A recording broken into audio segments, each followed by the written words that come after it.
Originally from Alabama, Genevieve Hudson earned an MFA from Portland State University and has received Fulbright, MacDowell, and Vermont Studio Center fellowships. She is the author of Pretend We Live Here, Stories and Lives in Portland, Oregon. Boys of Alabama is her debut novel. Take it away, Genevieve, and thank you so much for being here today. Yeah, thank you so much for having me. I want to, first of all, say, Chelsea, that was so amazing. I always love when I get to hear you read. I love that novel so much. And I feel really lucky to be here among all these other finalists, many of whom I know dearly and whose work I really admire. So I'll just get right into reading. This is the novel I'll be reading from, Boys of Alabama. I don't think you need to know very much about where I'm starting from. It's close to the beginning. It's good to know that Max is our narrator, and he has just moved to rural Alabama, a football-loving town where he doesn't know anyone, and he's moved from Germany. He has just encountered in class a young kind of queer person who's very intriguing to him, but he's starting to become friends with the football team and being pulled into that world. And he's also nursing a secret power of his own that will come out later. Later that night, the boys pushed a cooler off the back of a Ford pickup truck and carried it down a red dirt road. The night was tar black with stars punched into it. Something unsettled Max about the smells, like rotting wood, wet hair, and skin that burned and blistered.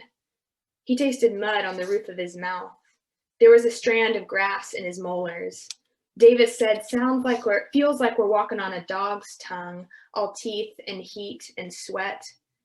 The sound was running roaches smashed beneath steel-toed boots and wind slapping at the bushes, and the kind of dead silence that only comes past midnight in rural parts of America. Country ballads lifted from the speakers somewhere in the dark ahead. A fire snapped. It guided the way like a door cracked open at the end of a hall. The field, which belonged to Cole's father, careened into black for acres on either side. It had taken nearly an hour of winding down skinny roads with many right turns to get here. Nothing had been marked. The boys just knew the way. The fields had once contained cotton, but Max didn't see any white heads reaching up for their stems. He saw shadows.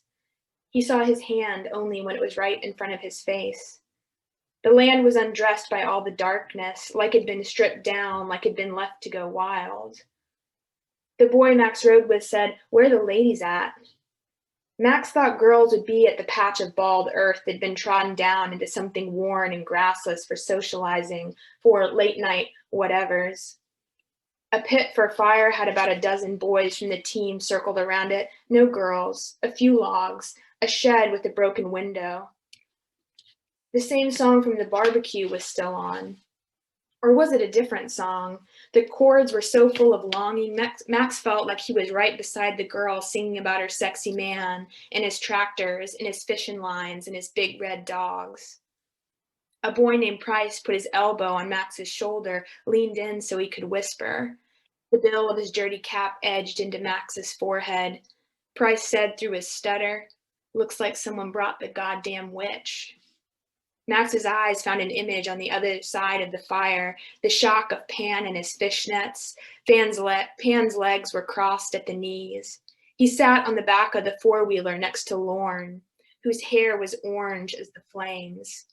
Lorne's wide chest was covered in a camo shirt with a deer running across it. Lorne, the judge's son.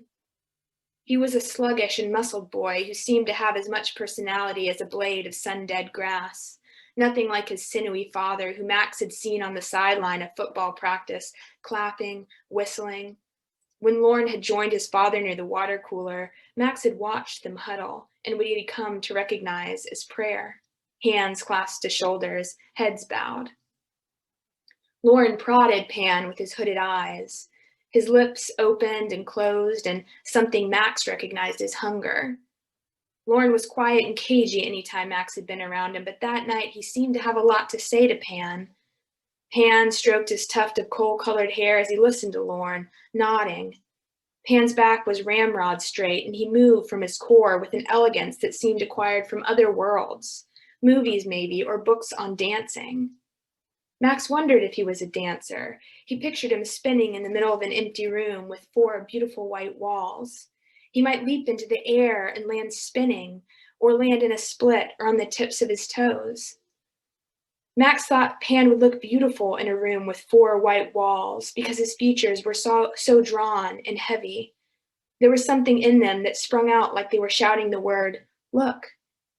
His mouth was red as a cherry pit, and that night it was painted even redder. Max could see, or did he just remember, a black mole shaped like America beneath Pan's left eye. Pan tapped at the 4-wheeler's bumper with the heel of a fat army boot. He and Lorne appeared to be flirting. The flirting seemed very clear to Max. He glanced at the other boys. Did they see the flirting too? The longer he watched, the clearer it became. Pan scooted from his seat and led Lorne into the tall grass. Price watched Max watch the 2 silhouettes disappear. "Jesus H. Christ," said Price. "He thinks he's a frickin' princess. Look at that outfit." "What?" said Max, because the snap hiss of the fire ate the words from the boy's mouth, and plus, he was distracted. "Can you say it again?" "I said Princess over there wants to be a freak, and sometimes we let him." Price shrugged as if it were an inconvenience no one could do anything about. He spat a kernel from his mouth into the fire. The small black stones smoldered, and Max wondered what kind of freak Price let Pan be. "A freak for sure," said Wes. "He once lit his feet on fire and he just laughed as they burned. We could smell it. We poured beer on it, or who knows what would have happened to his toes." "Yeah, but the freak didn't have any burn marks," a boy named Boone said. "Like what the actual F?" "I think he liked it," said Price. "You know, he likes the pain." Max understood. He bit down on his tongue to remind himself just how much he liked the pain. Price's eyes were the striking green of a Mountain Dew bottle, and they danced with mischief. Had Price said, "You'll know," as in one day Max will know too? He wasn't sure he heard it right. I'll end there. That was wonderful. Thank you so much for being part of this today. Yay!